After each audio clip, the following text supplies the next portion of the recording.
ó tilẹ̀ jẹ́ wípé ọdún 2012 ti rí kọjá báyìí, oríṣiríṣi àwọn àyípadà rere ńlá ló ti bẹ̀rẹ̀ sí ní dé bá ìpínlẹ̀ Ògùn láàrin ọdún tó kọjá yìí, tó sì jẹ́ wípé gbogbo ẹ̀ka ìdàgbàsókè lọ́lọ́kan òjọ̀kan ló ti rí ọwọ́ ìjọba, látòrí ètò ẹ̀kọ́ tó fi dórí ètò ìlera, ètò ọ̀gbìn, ìpèsè iṣẹ́, ìpèsè ohun amúlùdùn àti ìṣàtúnṣe àwọn ìlú àti bẹ́ẹ̀ bẹ́ẹ̀ lọ ní ìjọba ti rí dájú wípé wọ́n ná owó lé lórí láàrin ọdún tó kọjá yìí láti tún mú ìgbé ayé rọrùn sí fáwọn èèyàn ìpínlẹ̀ Ògùn àti láti rí dájú wípé àwọn èèyàn rẹ̀ jẹ àǹfààní ìjọba tiwantiwa.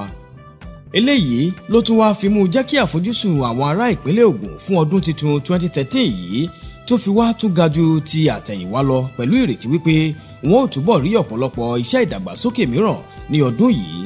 Ìdí nìyí tí kò fi jẹ́ ìyàlẹ́nu wípé pẹ̀lú ayọ̀ àti ìdùnnú làwọn èèyàn ìpínlẹ̀ Ògùn fi kí ọdún tuntun 2013 káàbọ̀.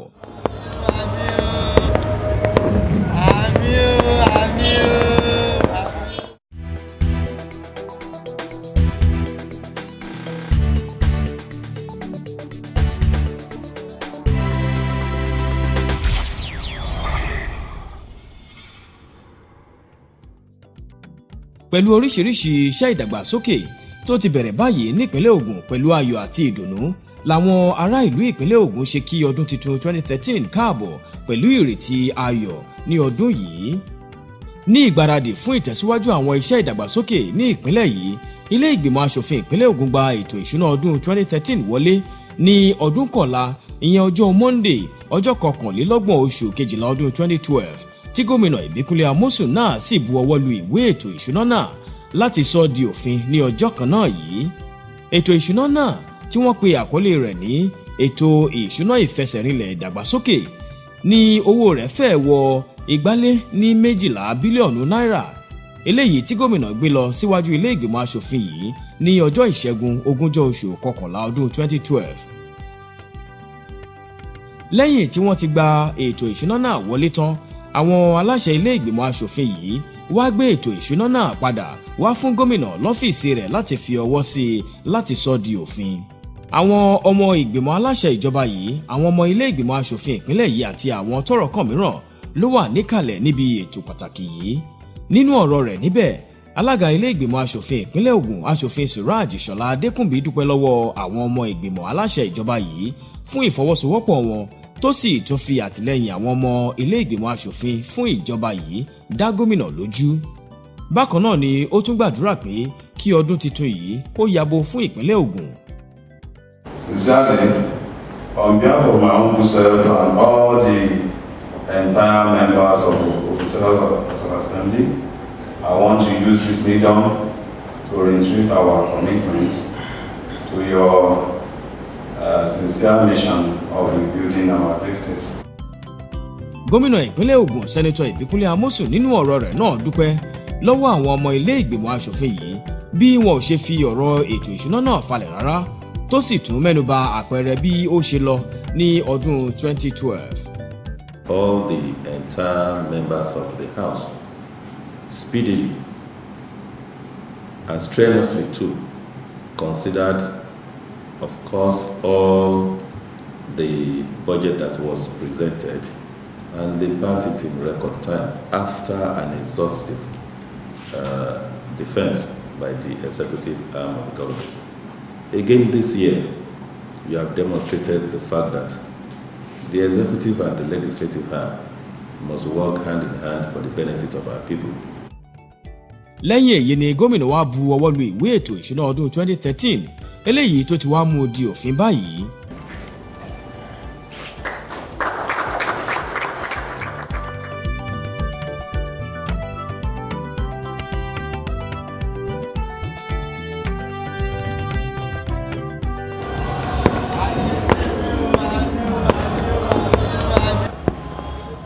Pẹ̀lú nǹkan ìṣeré ọdún, ìyẹn iná ìṣeré aláràbarà, orin aládùn àti ijó jíjó, làwọn ará ìpínlẹ̀ Ògùn tó fi kí ọdún 2013 káàbọ̀ ní ìpínlẹ̀ Ògùn. Ètò pàtàkì aládùn kan ní ìjọba gómìnà Amosun ṣagbátẹrù rẹ̀ ní ọjọ́ Ajé ọjọ́ 21 oṣù kejìlá ọdún 2012 láti fi ṣàjọyọ̀ ìparí ọdún 2012 àti bíbẹ̀rẹ̀ ọdún 2013 pẹ̀lú àwọn èèyàn rẹ̀. Àwọn òṣèré ńláńlá bíi àwọn olórin LKT, Skali, Wasiu Alabi tí gbogbo èèyàn mọ̀ sí Pasuma àti àwọn eléré orí ìtàgé lóríṣiríṣi mìíràn ni wọ́n wà níkàlẹ̀ láti máa dá àwọn èèyàn lárayá níbi ayẹyẹ náà èyí tó wáyé ní afárá mọ́tò titun tí ojú ọ̀nà ìta ẹ̀kọ́ sí Ìbàrà sí Tòtòrò titun tí ìjọba yìí ṣẹ̀ṣẹ̀ kọ́ nílùú Abẹ́òkúta fún àǹfààní àwọn awakọ̀ àti àwọn tó ń lo ojú òpópónà náà. Lára àwọn tó wà níbi àjọyọ̀ ọdún náà ni gómìnà Ipinle Amosun fúnra rẹ̀ àti aya rẹ̀ ìyáàfin Olúfunṣọ́ Amosun, àwọn ọmọ ìgbìmọ̀ ìjọba yìí, alága ilé ìgbìmọ̀ aṣòfin ìpínlẹ̀ Ògùn, àwọn èèyàn jàǹkànjàǹkàn mìíràn àti àwọn ọmọ bíbí ìpínlẹ̀ Ògùn lọ́kùnrin àti lóbìnrin.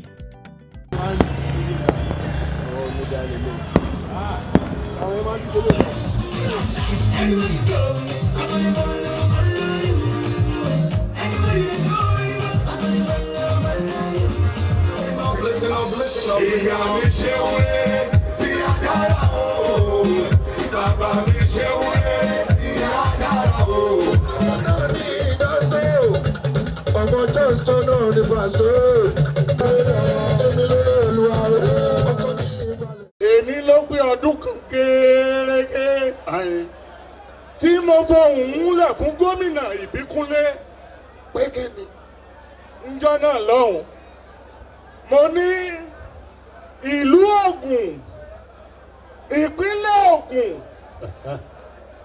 yóò dájú ìpínlẹ̀ àwọn ìyókù lọ.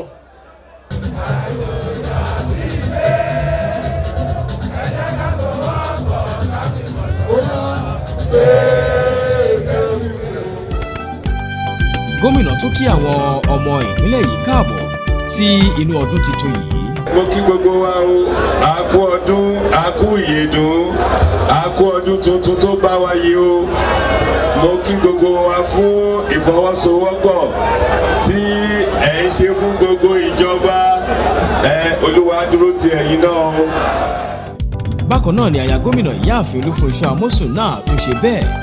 Kú ìyèdún, ẹ̀mí aṣọ pọ̀jù ọdún ìyá yabo. Alága ilé ìgbìmọ̀ aṣòfin ìpínlẹ̀ Ògùn, aṣòfin Suraj Adékùnbí tún lo àkókò náà láti tún béèrè fún ìfọwọ́sowọ́pọ̀ àwọn ará ìlú fún ìjọba yìí tó sì tún ṣe àdúrà ọdún tuntun. Bákan náà ní ọjọ́ ọdún kọ̀ọ̀la yìí, ọ̀pọ̀lọpọ̀ àwọn ilé ìjọsìn ni wọ́n tún ṣe ìsìn àkànṣe pàtàkì tó kún fún orin ọpẹ́ àti àdúrà láti fi kí ọdún tuntun káàbọ̀ ní ìpínlẹ̀ Ògùn. Igbákejì gómìnà ìpínlẹ̀ Ògùn ọmọọba Ṣẹ́gun Adéṣẹ́gun àti aya rẹ̀ ìyáàfin Adéṣẹ́gun náà darapọ̀ mọ́ àwọn olùjọsìn nílé ìjọsìn Òkè Ìta Methodist Cathedral Ìmẹ̀rẹ̀ Àgọ́ Ìwòye láti fi kí ọdún tuntun káàbọ̀. Nínú ìwàásù rẹ̀, Bishop Adégbèmí Adéwálé sọ̀rọ̀ lórí ìgbàgbọ́ nínú Ọlọ́run ọba tó sì tún ṣàdúrà ìlọsíwájú fún ìpínlẹ̀ Ògùn àti àwọn èèyàn rẹ̀. Bákan náà ni àdúrà pàtàkì fún àwọn èèyàn ìpínlẹ̀ yìí, àwọn aṣíwájú wa àti ìpínlẹ̀ Ògùn lápapọ̀ náà kò gbẹ́yìn níbẹ̀ kí ọdún tuntun tó wọlé. Ní kété tí aago 12 òru lù, eléyìí tó ń sàmì ìbẹ̀rẹ̀ ọdún tuntun pẹ̀lú ayọ̀ àti ìdùnnú láwọn olùjọsìn ṣèpàdé ọdún tuntun yìí ọdún 2013.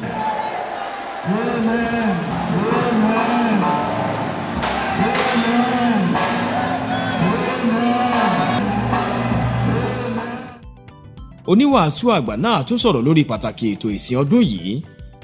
Láti fi dúpẹ́ lọ́wọ́ Ọlọ́run fún oore tọdún tó kọjá, ká dẹ̀ tún fi béèrè fún àánú fọdún tó ń bọ̀. Bákan náà ni ó tún gba àwọn ọmọ ìpínlẹ̀ yìí ní ìmọ̀ràn yìí fún ọdún tuntun tí a bọ́ sí yìí. Ìmọ̀ràn wa ni pé gbogbo àrọ̀ mọ́ Jésù tó lóhùn nìkan ní àpáta tá a lè dúró lé. Nígbà tó ń sọ̀rọ̀ lórí bí ọdún tó kọjá ṣe lọ ní ìpínlẹ̀ Ògùn, igbákejì gómìnà ọmọọba Ṣẹ́gun Adéṣẹ́gun tó ṣàlàyé wípé ìjọba tó wà lóde yìí yóò tún gbìyànjú ju bó ṣe lọ ní ọdún tó kọjá. Ìjọba ti ṣetán láti jẹ́ kí ọ̀pọ̀lọpọ̀ àwọn ọmọ kan lè kàwé, kan ka ìwé ní ilé ìwé tó jẹ́ pé ara wọn máa tutù, wọ́n á mọ̀ pé ilé ìwé làwọn wà, kì í ṣe ilé ìwé tó jẹ́ pé kò ní ní páànù lórí, kì í ṣe ilé ìwé tó ní chair. Èmi àti ẹ̀ ní chair kò ní table, èmi tó ní chair tó ní table kò lólùkọ́. Irú àwọn nǹkan báyìí pẹ̀lú nǹkan tó ń pè ní ìdàgbàsókè ní tèmi o, pàápàá jùlọ nípa ohun ọ̀gbìn ìjọba ti ṣètò láti jẹ́ kí ọ̀pọ̀lọpọ̀ àwọn èèyàn wa kán lè rí ohun ọ̀gbìn dáadáa tó máa gbìn ní owó tí kò pọ̀, tó dẹ̀ jẹ́ pé wọ́n máa ní ìrànlọ́wọ́ ìjọba láti lè jẹ́ kí iṣẹ́ ṣe é ṣe pẹ̀lú àwọn katakata. Irú àwọn nǹkan bíi eléyìí tí mò ń sọ pàápàá jùlọ nípa kòkó. Síwájú sí i, igbákejì gómìnà tó gba àwọn ará ìlú lámọ̀ràn yìí. Mo dẹ̀ túbọ̀ wá ń fi àsìkò yìí bẹ̀ ọ̀pọ̀lọpọ̀ àwọn èèyàn wa pé kán jọ torí tọlọ́hun, kán jẹ́ kí a sowọ́pọ̀ kí ilẹ̀ Ogun State kó lè lọ síwájú. Ká wá rántí pàápàá jùlọ pé Ogun State yìí yàtọ̀ sí gbogbo ibi táwùlọ̀ ti jáde nì tó kọ́ ọ̀pọ̀lọpọ̀ àwọn èèyàn ní wọ́n ṣe ń ṣe ètò òṣèlú. Kí a wá gbé òṣèlú wa lárugẹ, kó má sì pààyàn, kó má sì jà. Mo dẹ̀ gbà pé Ọlọ́run á fún wa ṣe. Aya igbákejì gómìnà Ìyáàfin Adéṣẹ́gun náà tún dúpẹ́ lọ́wọ́ Ọlọ́run fún oore ọ̀fẹ́ rẹ̀ ní ọdún 2012.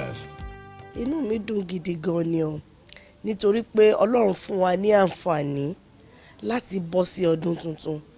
A ṣe nínú ọ̀fọ̀, nítorí pé ẹni ọdún bá bá láyé kó máa yọ̀ ni. Kì í ṣe pé a mọ̀ ṣe àbí a màdúrà gbà àbí a mọ àwẹ̀ gbà àbí a súnmọ́ Ọlọ́run ju ti ẹlòmíì lọ. Ṣùgbọ́n nítorí pé Ọlọ́run fún wa ní oore ọ̀fẹ́ láti wọ ọdún tuntun, a dúpẹ́ lọ́wọ́ wọn. Fún àwa obìnrin, nǹkan tí mo máa ń sábà bá àwọn obìnrin sọ jù ni wípé tí wọ́n bá ní àdúrà 10, wọ́n á fún ọkọ wọn ní 8, àwọn á mú ẹyọ kan, wọ́n á mú ẹyọ kan fún àwọn ọmọ wọn. Bákan náà ni aya igbákejì gómìnà tún sọ̀rọ̀ lórí akitiyan aya gómìnà Ìyáàfin Olúfúnṣọ́ Amósùn nínú ọdún tó kọjá yìí àti àwọn ipa ńlá tí ó ti kó. Nítorí pé èmi rí, nítorí pé mo nípìn, nítorí pé mo tún bá wọn jáde, mo fi ojú mi rí gbogbo nǹkan tí First Lady wa ní Ogun State tó ń ṣe, ipa ribiribi tó ń kó lórí àwọn obìnrin, láti rí pé obìnrin níṣẹ́ lọ́wọ́, láti rí pé ọ̀nà ìmọ́tótó, ọ̀nà àlàáfíà wọ́n tún fi hàn obìnrin, wọ́n tún fi ń yé wọn mọ́ ṣe máa mú lérò, mọ́ ṣe máa gbọ́mọ ró. Because kò sí bó ti wù kó rí, tí a bá tiẹ̀ ní owó tí ò bá sí àlàáfíà, tá a bá tiẹ̀ tún wá ní àlàáfíà tí ò bá sí owó, nǹkan ò lè rọgbọ. Ṣùgbọ́n nítorí pé wọ́n kọ́ wọn ní ẹ̀kọ́ ọwọ́, wọ́n kọ́ wọn ní ẹ̀kọ́ ilé, wọ́n tún wá fi ọ̀nà àlàáfíà hàn oníkálukú.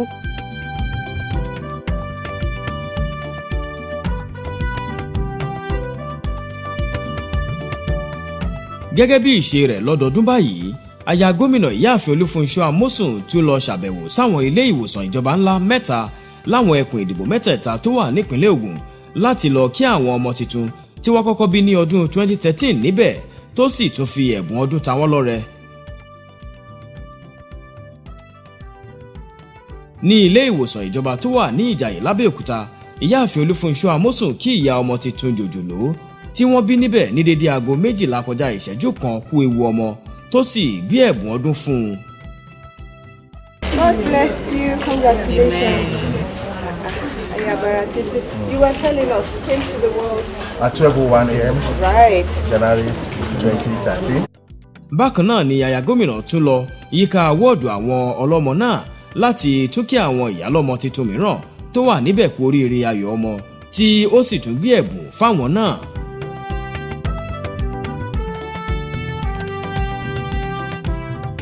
A kí i pé ó kú oríire, bójú òun ló bí ọmọ àkọ́kọ́, ọmọ náà jẹ́ ọmọ obìnrin, a dẹ̀ ṣàdúrà fún pé Ọlọ́run ti ka ọmọ náà mọ́ wa, pé ìgbà tó bá sọ lórúkọ á tó lórúkọ, á jẹ́yàn jàǹkọ̀-jàǹkọ̀, á dàgbà á darúgbó, òun náà á bímọ, àsìkò tó wọnú ilé wọn á já sí ayọ̀, á já sí ire. Wọ́n tún ṣàdúrà fún àwọn ọmọ tuntun náà àti àwọn òbí wọn. Jesus, that these children will be a source of joy to each family in the name of our Lord Jesus Christ. Amen. Láti ibi ni aya gómìnà Ìyáàfin Olúfúnṣọ́ Amósùn àti ikọ̀ rẹ̀ ti mórílé ilé ìwòsàn ìjọba tó wà ní Sango Ọ̀tà níbi tí wọ́n tún ti bá àwọn ọlọ́mọ tuntun yọ̀ níbẹ̀ tí wọ́n sì tún fi ẹ̀bùn ta wọ́n lọ́rẹ.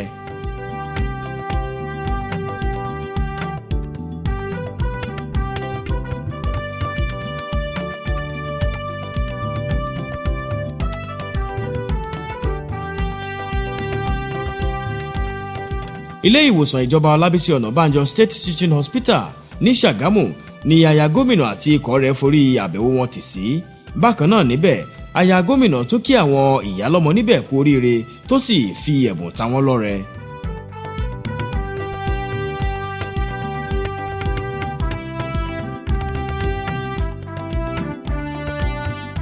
ọ̀gá àgbà ilé ìwòsàn náà tún dúpẹ́ lọ́wọ́ aya gómìnà fún bí ó ṣe nawọ́ àánú sí àwọn ìyálọ́mọ wọ̀nyí.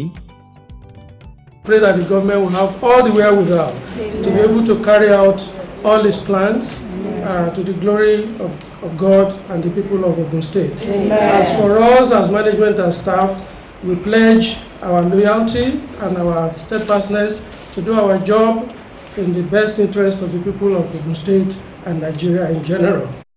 Father, we thank you because of what you have again done.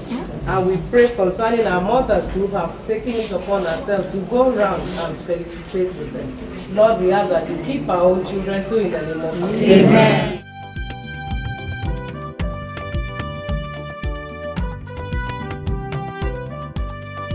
àwọn ìyálọ́mọ titun jòjòló náà tún dúpẹ́ lọ́wọ́ aya gómìnà fún oore tó ṣe fún wọn náà. inú mi dùn púpọ̀ mo dẹ̀ dúpẹ́ lọ́wọ́ Ọlọ́run tí wọ́n fún mi ní ẹ̀bùn tí ó wà pa. Ọlọ́run á máa tún tí wọ́n ṣe o. Ọlọ́run á máa wà pẹ̀lú wọn pẹ̀lú àwọn ọmọ àtọkọ. I've not experienced this type of a thing in my life before, and for being the first person to give a birth today, I was so happy. I really thank God. And also I really thank our Excellency, the wife of the Ogun State governor. May God bless her for the present she gave my baby. I prayed, may God reward her abundantly.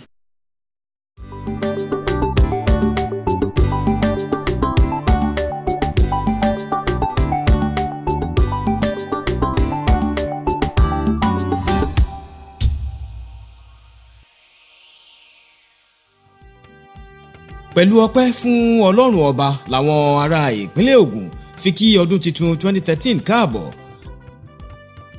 a dúpẹ́ lọ́dọ̀ Ọlọ́run pé Ọlọ́run fún wa lóore ọ̀fẹ́ láti lo ọdún náà jà láyọ̀ àti àlàáfíà. ọdún 2012 ó jẹ́ ọdún tó yẹ pé mo yin Olúwa lógo fún àwọn ọ̀pọ̀ ohun tí mo ti wá sẹ́yìn tí Ọlọ́run ti dá mi lóhùn nínú ọdún 2012 ó jẹ́ ọdún tí mo dúpẹ́. mo dúpẹ́ nínú ọdún 2012 nítorí pé ó jẹ́ ọdún ayọ̀ fún mi. Gbogbo ohun tí mo dáwọ́lé láàrin ọdún yẹn ó yọrí sí rere. Mi ò rí kú ọmọ, mi ò rí kú aya. Èmi pàápàá mi ò ṣàìsàn tó ju agbára mi lọ, tó ju agbára Ọlọ́run láti bá mi gbé lọ. ọdún dáadáa nínú ayé mi o, mo sì tún bẹ Ọlọ́run pé kọ́dún yìí náà kó tún jẹ́ dáadáa fún àwọn ọmọ mi, fún àwọn èèyàn mi pátápátá, gbogbo àwọn ọmọ mi pátápátá. Ọdún yìí kó jẹ́ ọdún ayọ̀, kó jẹ́ ọdún àlàáfíà, kó jẹ́ ọdún owó, kó jẹ́ ọdún ọmọ, ká ní àlàáfíà, ká má rí bí ọ̀ràn accident, ká má rí bí pé wọ́n gbé ọmọ káàkiri, ká má rí bí àìsàn tó máa dè wá mọ́lẹ̀ lágbára Ọlọ́run. mo enjoy torí Ọlọ́run ṣe ohun rere fún mi láti ẹ̀ mo kó lọ sílé mi tó Olúwa ṣeun, mo dẹ̀ dúpẹ́. Mi ò sunkún lórí ara mi, lórí ọmọ, lórí ẹbí mi, tó Ọlọ́run ṣe ìyanu ayé mi. bí wọ́n ṣe ń dúpẹ́ fún Ọlọ́run àti fún ìjọba tó wà lóde yìí nípínlẹ̀ Ògùn fún iṣẹ́ takuntakun tó ń gbé ṣe ní ọdún tó kọjá, bẹ́ẹ̀ náà ni wọ́n tún retí wípé ọdún tuntun 2013 yìí yóò tún ṣẹnu re. kọ́tà fẹ́ lọ́dọ̀ ìjọba lọ́dún ìpọ̀ o, kan tó ṣẹlẹ̀ ni pé nípa ọ̀rọ̀ ilé ẹ̀kọ́ àti omi àti títì ó jẹ́ nǹkan tí à ń fẹ́ lọ́wọ́ ìjọba lákòókò yìí. Àdẹ̀dúpẹ́ lọ́dọ̀ Ọlọ́run pé ìyá 2013 yẹn Ọlọ́run á fún wọn ṣe láti ràn wá lọ́wọ́ láti ṣe gbogbo yẹn láti yọrí. ìta rí tó ń ṣe yìí ná kó tẹ̀ máa ṣe nìṣó ná tọ́lọ́ ń fún lóore ọ̀fẹ́ tó ń bá wa ṣe, torí ẹlòmíì gan tó ní ọgbọ́n àti òye jù lọ wọn ò rí ṣe bẹ́ẹ̀ tọ́lọ́ ń fún ṣe, sọ àdúpẹ́ ń tó ṣe. Ogun State Ohun tí a rí lánàá àìbá irú ẹ̀rí ní Ogun State yìí ó tẹ́ mi lọ́rùn rẹpẹtẹ kí Ìbíkúnlé Amósùn kó máa báṣẹ́ lọ.